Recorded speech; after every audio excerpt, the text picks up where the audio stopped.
Assalamualaikum warahmatullahi wabarakatuh.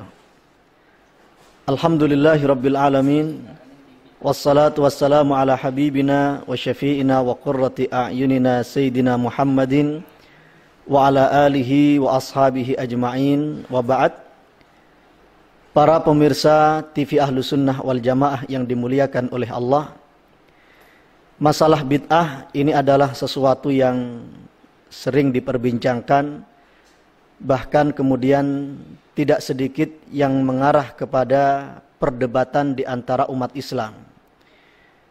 Tidak sedikit pula yang kemudian menimbulkan kegaduhan-kegaduhan karena amaliyah selama ini yang diamalkan oleh kebanyakan umat Islam oleh pihak lain dituduh sebagai perbuatan atau sesuatu yang bid'ah. Maka marilah kemudian kita mendudukkan masalahnya. Kita melihat bagaimana persepsi dan perspektif dari para ulama madhab kita. Kalau kita melihat perbedaan pendapat tentang masalah bid'ah ini, ternyata mayoritas ulama dari 4 madhab mengakui adanya bid'ah hasanah, bahwa tidak semuanya bid'ah dihukumi jelek atau tercela atau madhmumah. Mayoritas ulama 4 madhab mengakui adanya bid'ah hasanah. Mereka membagi menjadi 2, bid'ah baik dan bid'ah jelek. Bahkan kemudian ada yang membagi menjadi 5, sesuai dengan al-ahkam at-taklifiyah, hukum-hukum bagi mukallaf dalam agama kita. Wajib, sunnah atau nadab, makruh, haram dan mubah. Kalau kita merujuk pada ulama kita, di antara mereka adalah misalnya Al-Imam Ibnu Abidin dari madhab Hanafi. Dalam kitab beliau Raddul Muhtar, beliau membagi menjadi 5. Kemudian Al-Qarrafi dari madhab Maliki, dalam kitab Anwarul Buruk fi Anwa'il Furuq, beliau juga membagi bid'ah menjadi 5.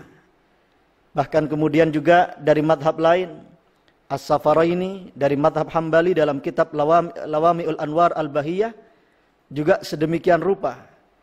Dan juga Sultanul Ulama Izzuddin Abdussalam dalam kitab Qawaidul Ahkam, beliau juga membagi bid'ah menjadi 5. Hanya ada 2 ulama yang kemudian tidak mengakui adanya bid'ah hasanah, bahwa semuanya adalah madhmumah atau tercela. Yang pertama adalah Al-Imam Asy-Syatibi dalam kitab Al-I'tisam, dan yang kedua adalah Syekh Ibnu Taimiyah dalam kitab Majmu'ul Fatawa. Para pemirsa sekalian, dari penjelasan semacam ini ada 3 kesimpulan yang dapat kita petik. Yang pertama, yang mengakui adanya bid'ah hasanah adalah mayoritas ulama.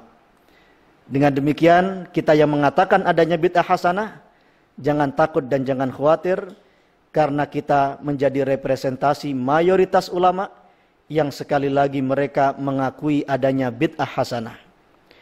Kesimpulan kita yang kedua, bahwa sebenarnya tidak ada yang baru dalam konsep bid'ah. Beberapa nama tadi yang kita sebut, selain tentu Al-Imam Ibnu Abidin dan selain Al-Imam As-Safaraini dalam kitab Lawami'ul Anwar, ulama-ulama yang tadi kita sebut itu rata-rata hidup di abad ke-7 dan 8 Hijriah.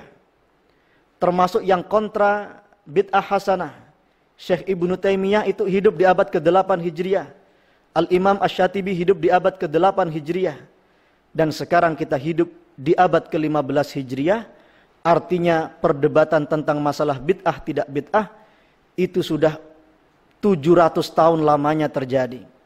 Bahkan diasumsikan 800 tahun, bahkan diasumsikan pula sebelum itu sudah ada perdebatan. Berarti sekali lagi tidak ada konsep yang baru dalam masalah bid'ah ini, yang ada adalah contoh-contoh parsial. Maulid itu bid'ah apa tidak, istighatsah itu bid'ah apa tidak. Adapun secara konsep sebenarnya sudah selesai. Kesimpulan kita yang ketiga, bid'ah itu adalah perilaku bukan hukum. Jadi salah kalau kemudian ada beberapa pihak yang menghukumi perilaku dengan bid'ah.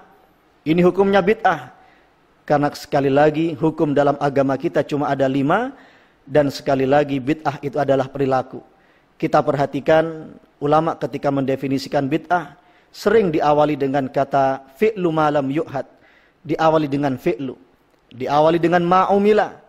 Ini menunjukkan sekali lagi bid'ah adalah perilaku.